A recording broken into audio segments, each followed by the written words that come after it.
Here's coins that I have just as an example to help people. And when they come into the shop up front, I can show them that I have something just like that or similar to that, or I can post the image and put them on my website, put them in my videos like here. Now, there's a couple of things that I want everyone to understand when you're looking at a coin that has a different color to it or shapes, or, it shouldn't be silver when it's, a copper coin and whatever. Plated coins can sometimes have magnetism. That's normal. A steel cent or a steel planchet will stick to a magnet and it's hard to get it off. So that's how you know if it's steel. Another thing, you have to weigh your coin. You can't just post a coin that looks different in a forum and expect people to be able to tell you what it is, because toning and plating and all that come into play, and you have to know the weight. So let's say you have a dime-sized Lincoln cent, and that weighs what a dime should weigh. Then it might be on a silver planchet or stock or struck on a silver dime planchet. But it has to weigh that weight. You can't just say, I've got a lighter or a heavier coin here and it looks silver, so it is silver. So you have to actually weigh it, and even the diameter is important. Even the thickness is important. So little things like that. You can't just have a coin that looks different and expect everybody to be able to answer your questions. You have to go through a process, and once you do the process and you find out, hey, this is actually a dime planchet that was struck with a Lincoln cent, it's consistent with that, then you can send it off. You want to have someone look at it in hand once you get to that point. But you have to weigh it and use a magnet. You've got to do all those things before you even start thinking you have something on the incorrect planchet. Foreign planchets and things like that, you also have to know the weights. It has to weigh that weight. There is a tolerance and allowance. I'm going to take a look at that. Here's tolerances and allowances and testing of coins. It tells you what the allowances are here for coins. So we weigh coins in grams.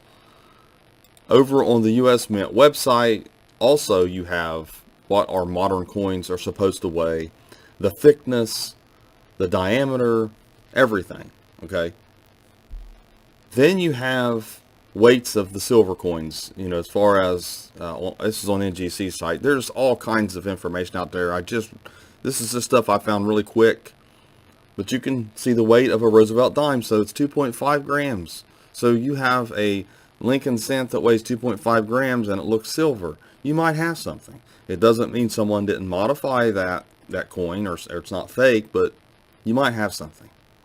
So that's how you do that. That's how you determine if you have something weird or odd or off planchet. I'm here to tell you, most people, 99% of the people that are on forums can't verify it. There's some people that are really good at it, but most of those people are so busy looking at people's coins, they're not on forums. They're not trying to help everybody that way, because they know that you have to see it in hand. That's how come you send coins off for grading. That's why you send it off for verification. It's got to be looked at closer in hand by someone who's experienced and knows how to do those things.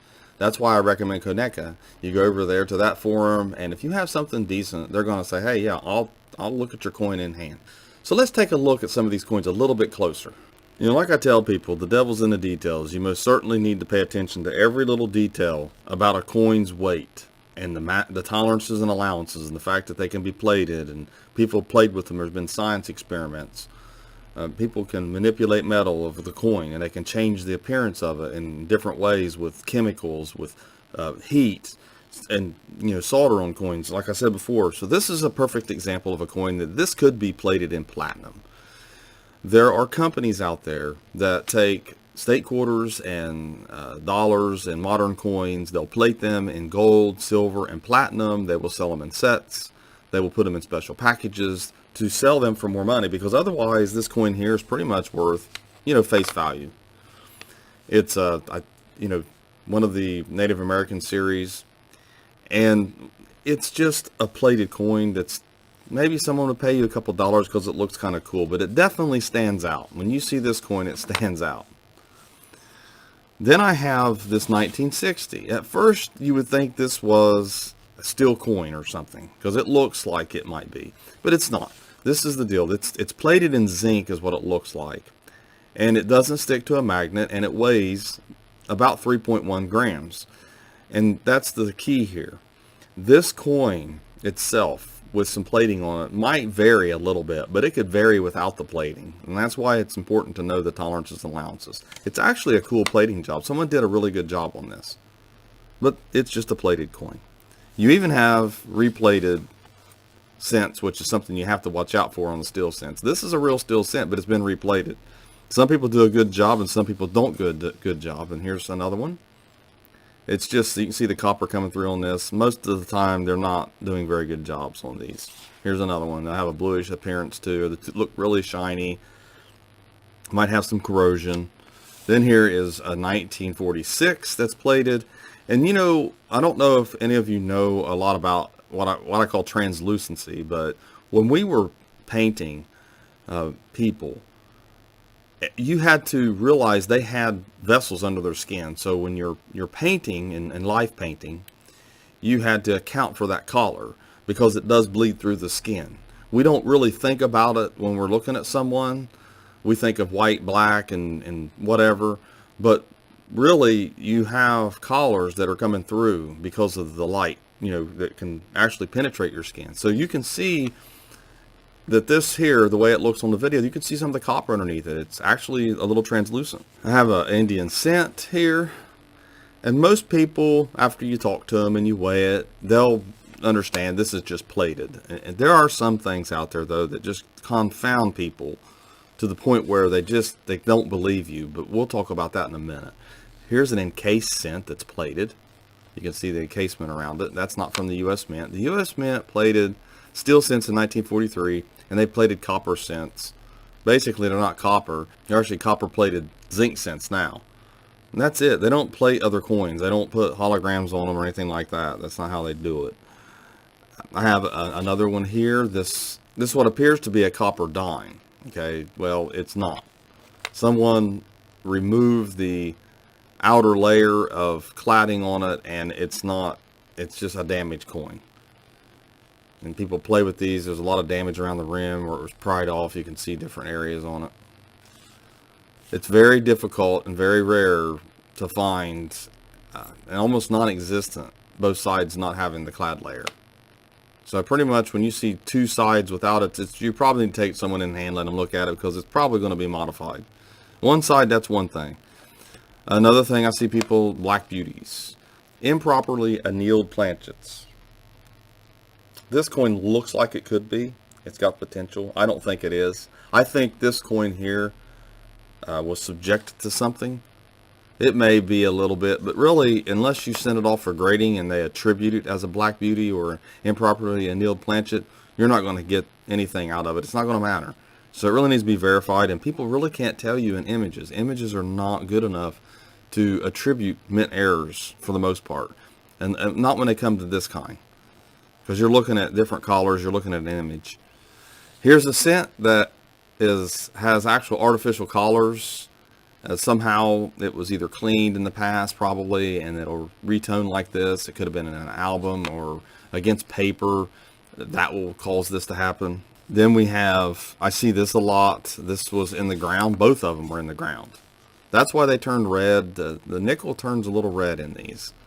And this has nickel, copper nickel, so it has that. So these aren't on incorrect planchets. They might weigh a little different because they've worn and they've got some corrosion, but this is basically corrosion from the environment. These two coins were found in the ground, I know for a fact. Also, these two were found in the ground because I find stuff in the ground too. I do a little bit of metal detecting myself, and I know what they look like. Anybody that metal detects has seen coins like this, and they're not on incorrect planchets. They're not mint errors or anything. They're just corroded coins. Here's a more modern coin. You think, man, this coin here, how is it, as new as it is, how does it look like this? Because it's in the ground. Some coins just go through more, some coins have a rougher life than other coins. That's just the way it is. Then we have some gold-plated cents here, 1959, see the back, and a dime. You know, you just see this stuff all the time. You'll see them in packages being sold by private companies that call themselves some type of mint when they're not really a mint. As far as that's concerned, they're not the U.S. Mint. Here's 3 coins. Now, these here I found just recently, and I wanted to share them with you because they look gold in color, and they're just toned. And the reason why they are is because I found them in a collection, and they were in this envelope right here. Envelopes like this have chemicals. I do not recommend putting coins in these because they have chemicals that will react to coins, that will tone them up and make them look like this. So you don't want to put coins in those kind of holders. Then I have the hard part. This is the difficult part for people.